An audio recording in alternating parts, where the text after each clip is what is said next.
Jovens, eu sou o Marcelão e esse é o Jogos e Algo a Mais. Hoje vamos falar de Shakespeare, Sonhos de um Bardo, né? Um jogo sobre teatro e principalmente sobre as peças e sobre os personagens famosos, vários personagens da história e das peças de Shakespeare, né? Eles estão todos misturados e eles vão ensinar uma grande peça. Essa peça tem 5 atos, são as 5 rodadas do jogo e os jogadores tentam aí ganhar o melhor cachê e, obviamente, ganhar os ícones dessas peças para ganhar pontos de vitória. Cada jogador é um diretor de teatro e vai, durante cada um desses atos, colocar um personagem em cena para que esse personagem talvez se torne aí o protagonista, né? O protagonista tem algumas benesses. Cada jogador recebe ainda 3 moedas e recebe 5 cartas. Na primeira rodada, né, os jogadores vão fazer um draft. Então ele vai pegar aqui suas 5 cartas, vai escolher uma para sua mão, vai passar as outras 4, depois que todo mundo passou, o jogador pega suas 4 cartas, escolhe mais uma, né, e passa, até que todos tenham draftado aí 5 cartas, certo? Muito bem. Na primeira rodada, né, e apenas nela, você não tem uma fase diferenciada. Então você apenas compra uma carta de personagem, né, e na primeira rodada você só faz isso, na preparação, né, quando você ainda está na coxia. A partir da segunda rodada, os jogadores podem pagar 2 moedas e trocar um personagem, descartar um personagem da mão e comprar um novo personagem para dar uma mudada aí. Então entra a parte de entrando em cena. O jogador, o diretor, vai escolher um personagem para que ele entre em cena. E aí, bastante simples, ele pega o personagem da mão, coloca em jogo.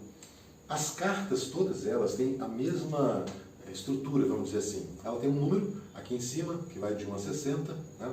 Ela tem moedas, ou não, de repente o personagem não tem moedas, mas é o cachê desse personagem, o nome do personagem, ícones que representam aqui 6 ícones diferentes, que são como se fossem temas, né? Então, o coração é um romance, um amor, né? A caveira aqui talvez morte, né? Aqui uma coroa de realeza, enfim, vários ícones diferentes. Então, cada personagem tem uma quantidade de ícones, pode ser 1, 2, 3, enfim.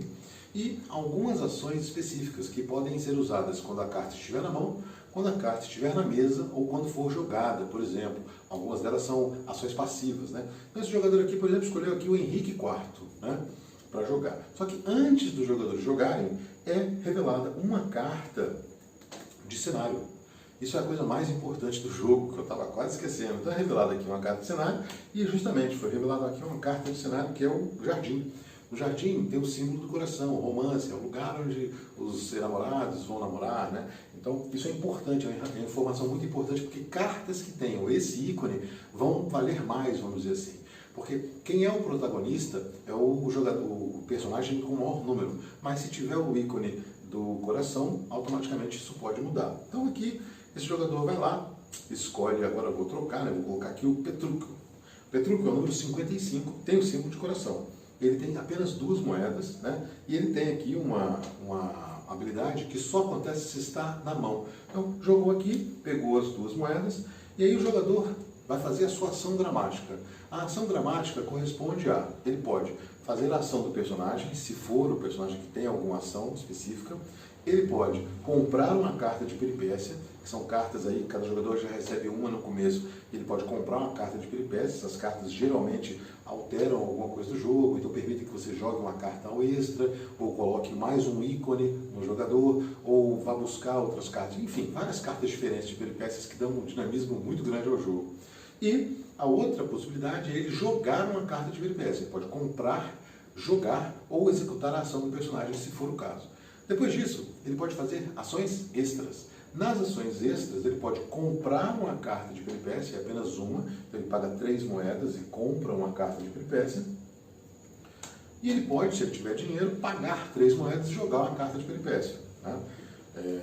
E aí o céu é o limite, né? Se você tem várias cartas de peripécias e muito dinheiro, você pode jogar suas várias cartas de peripécia para resolver melhor o jogo a seu favor, obviamente, né? Isso feito, o segundo jogador, que ele vai escolher, então essa é uma inovação do jogo, o jogo não tem uma rodada certinha. O jogador que acabou de jogar, ele escolhe quem é o próximo, né? E aí, o próximo jogador vai lá, compra a sua carta, né? Todos comprariam cartas no mesmo momento, e o jogador vai baixar a sua carta, né? Então aqui, por exemplo, esse jogador, ao invés de baixar um único personagem, ele vai baixar um casal. quando as cartas têm um coraçãozinho com um número, são casais de namorados. Então aqui, por exemplo, temos Cleópatra e Marco Antônio, né, que fizeram peça justa. Então ele vai baixar os dois e vai coletar um monte de moedas que tem junto aqui. Cada um tem 3, ele vai ganhar 6 moedas de uma vez só, né? E se tiver alguma agora ação dramática, ele pode comprar a carta de peripécia, jogar uma carta de peripécia ou ainda simplesmente executar a ação do personagem, se fosse o caso. Esse jogador não vai utilizar, né, essa ação, pronto, foi a ação dele. O terceiro jogador vai também, comprou sua cartinha lá de personagem, vai jogar uma carta aqui e ele tem a Caterina. Né? Ele tem a Caterina número 56, também tem o coraçãozinho, né? Ela entra com 3 moedinhas, pronto, tá aqui. Ele não quer fazer nenhuma ação extra, e aí nós vamos resolver, né? Depois de todos entrarem, fazerem suas ações dramáticas, vamos resolver quem foi o melhor protagonista. O que é observado? O maior número do personagem. Então aqui temos Caterina 56, Petrúquio 55 e o casal Cleópatra Marco Antônio 8 e 9. Então quem ganhou foi a Caterina. Mas isso aqui só foi válido porque todos estão com o símbolo de coração. Se a Caterina não tivesse o símbolo de coração, o Petrúquio também não, ganharia quem tem o símbolo de coração aqui, que no caso é a dupla Cleópatra e Marco Antônio.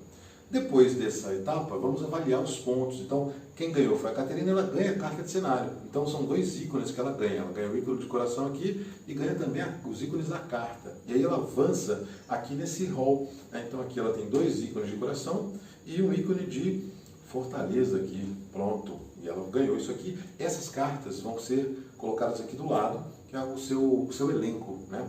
Cada do protagonista, ele ganha ainda 4 moedas, né? Vou colocar aqui 4 moedas, e todos os personagens que têm o símbolo de coração, que é o símbolo aqui no caso do jardim, automaticamente ganham 2 moedas. Então aqui o casal ganharia 4 moedas também, né? O Petrúquio ganharia 2 moedas, né? As 4 moedas do casal, 2 para cada um, né? E a própria Caterina, ela também, como ela tem símbolo, ela vai ganhar mais 2 moedas, certo? Os ícones aqui, todos são atualizados, todos os ícones dos personagens são atualizados. Então aqui tem 2 ícones de coração, tem ícone de realeza, tem ícone aqui de um escudinho, né, que é um soldado, tem ícone de morte, né? São vários ícones, vários temas, 2 de morte inclusive, pronto. 2 de morte, 2 de coração.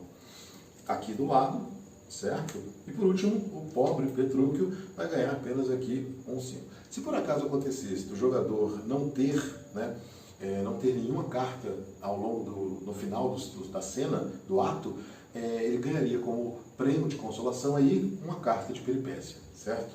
Isso é uma rodada inteira desse jogo, são 5 rodadas, e no final quem tiver maior quantidade de pontos de vitória ganha. As cartas são muito bonitas, o jogo é muito bacaninha, porque ele tem várias coisas diferentes, possibilidades de cartas na mão, cartas em jogo. Por exemplo, eu joguei as habilidades aqui da Caterina e do Petrúquio, que são mais dinâmicas aqui, mas de qualquer maneira tem muita coisa acontecendo nesse jogo, né?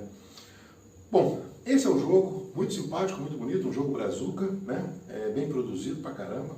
Passou algum tempo aí demorando para lançar, mas foi lançado, tá ótimo, parabéns demais ao Luiz Coelho. E o nosso algo a mais é justamente sobre Shakespeare. Shakespeare é considerado aí o maior escritor do idioma inglês de todos os tempos, né? Chamado aí do poeta internacional da Inglaterra, o maior poeta internacional da Inglaterra, né? E as suas peças, elas viraram o mundo, né? As obras de Shakespeare são 38 peças, mais de 150 poemas, né? Sonetos. Essas peças elas só perdem em termos de tradução, de vendas e estudos para a Bíblia. Só a Bíblia tem mais traduções e mais vendas do que as obras de Shakespeare. Então, é muita relevância, é muito relevante esse cara no cenário do teatro mundial, vamos dizer assim, né? Apenas numa lista de grandes personalidades conhecidas no mundo inteiro, você tem apenas Jesus, Napoleão e Shakespeare.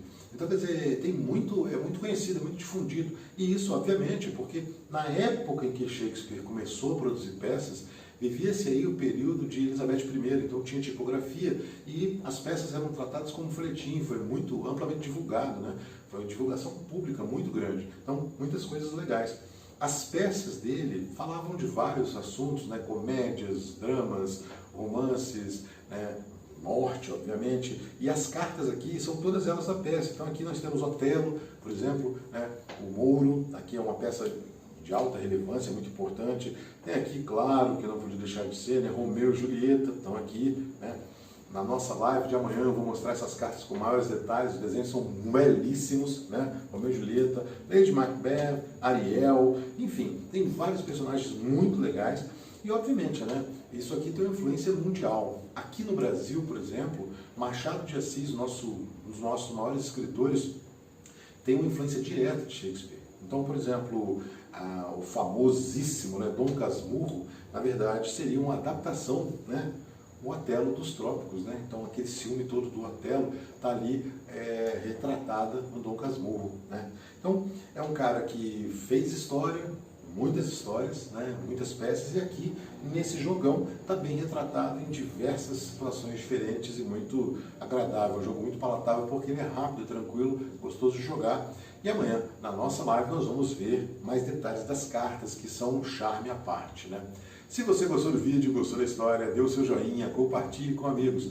Amanhã às 22 horas nós vamos falar mais dessas peças, mais dessas cartas, mais das peripécias, né? Que as peripécias têm todo um traquejo, alguns cenários também bem bonitos, interessantes, né? E sugestões e comentários são sempre bem-vindos.